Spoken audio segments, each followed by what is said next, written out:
לפני הרבה שנים, בתוך יער אבות, היה כפר נסתר שבו חיו יצורים כחולים קטנטנים.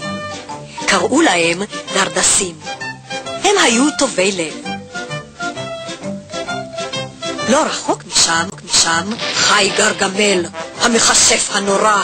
הוא היה רשע. אני שונא דרדסים. אני אתפוס אותך. אני אתפוס את כולכם. אתם לא תתחמקו. אני אתפוס אתכם. יום יבוא ואני אגלה את הכפר שלכם ואז תראו. היער עדיין קיים, ואם תקשיבו היטב, אולי תצליחו לשמוע את צעקותיו של גרגמל. ואם תהיו טובים, אולי תצליחו לראות את הדרדסים.